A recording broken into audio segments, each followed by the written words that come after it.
This incident was recorded at one of Beirut's popular beach clubs.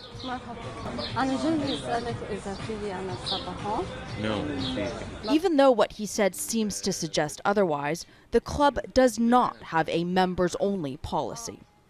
The Ethiopian woman is turned away.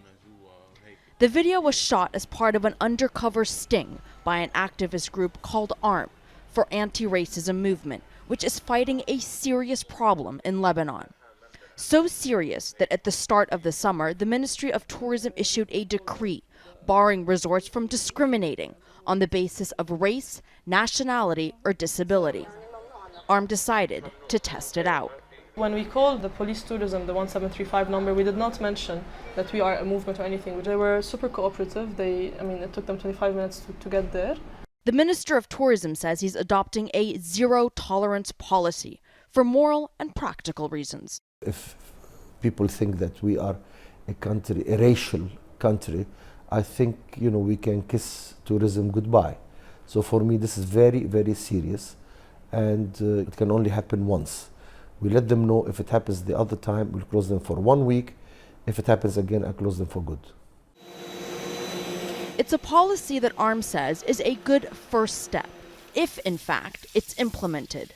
But racism runs deep in Lebanon, with a migrant domestic worker population of some 200,000. Every day we face racism.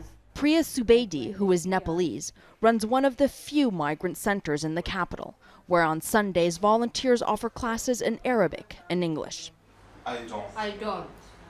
Okay. Priya first came to Lebanon as a migrant worker herself. Now she's devoting her time to helping others. But she's leaving soon. Her son is 9 months old, and she doesn't want him growing up feeling like a second-class citizen. When he start understanding the people and everything, like maybe 1.5 year or something like this, I just want to let him to grow in my own country. What made you initially get involved with this project? Renee Abisad is one of the subjects of a photo exhibit meant to highlight racism by focusing on Lebanese of mixed origins. Her mother is Nigerian, her father Lebanese, and she's also planning to leave once she completes her engineering degree. There's a lot of quotes next to each photograph.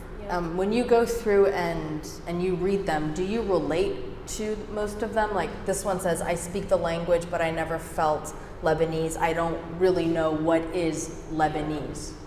All of us here, we feel the same, to be honest. We all feel the same. We've all been through the same experience. Renee came to Lebanon when she was 11.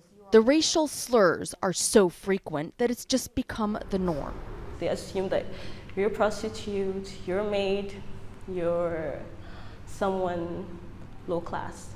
You can go to school for 15 years, go to college, become a doctor, whatever, but you're never, ever taught the basics of how to deal with other human beings in this country. So that's a huge problem.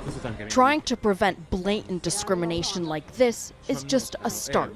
The bigger challenge is fundamentally changing the Lebanese mindset.